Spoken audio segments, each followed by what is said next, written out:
Outside, the rain drummed a steady rhythm against the glass. But inside, the living room was a sanctuary of warmth and soft light.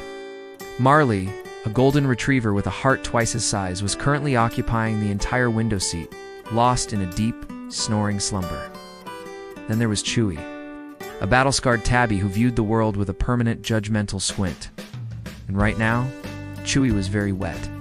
With a flick of a soggy paw, Chewie decided that Marley's personal space was actually his rightful kingdom.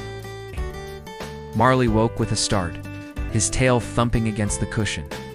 He offered a goofy, apologetic grin, trying to make room for his friend. Chewie tried to wedge himself into the tiny gap, but gravity and wet fur had other plans. With a sudden slip, he tumbled toward the floor. An apology was in order, but Chewie wasn't in the mood for dog logic. He sat on the couch, a grumpy loaf of fur. Marley brought out his best "I'm sorry" eyes, suggesting they swap the window seat for the blue lumpy pillow instead. Chewie's glare reminded him of the great buried bone incident of last spring. Marley's ears drooped. It truly messed up this time. Desperate to fix things, Marley began a quest. He brought lumpy cushions, discarded blankets, and even a very small, very squeaky toy.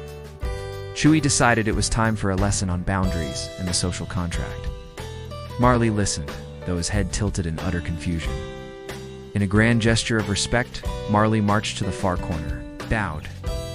If boundaries were what Chewie wanted, boundaries were what he would get. But the sky had other plans. A massive thunderclap shook the foundation of the house, and the world suddenly plunged into darkness. The thunder monster was Marley's greatest foe. He scrambled blindly through the dark, bumping into furniture in a blind panic. Chewie watched the big, brave dog tremble. His pragmatic heart softened. He whispered that maybe, just tonight, the rules could change. Marley didn't need to be told twice. He rested his heavy head on the edge of the couch, right next to the grumpy tabby. Chewie reached out a small, silent paw and rested it on Marley's nose. A promise of safety in the middle of the storm.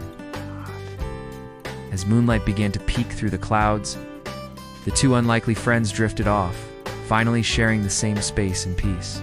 The morning sun brought a new perspective. The grumpy cat was now using a very soft, very warm dog's stomach as his personal pillow. A camera clicked nearby. Chewie opened one eye, sighed at his lost dignity, but he didn't move, just started to purr. In the end, it wasn't about the size of the pillow, but who you shared it with. And for these two, the space was just right.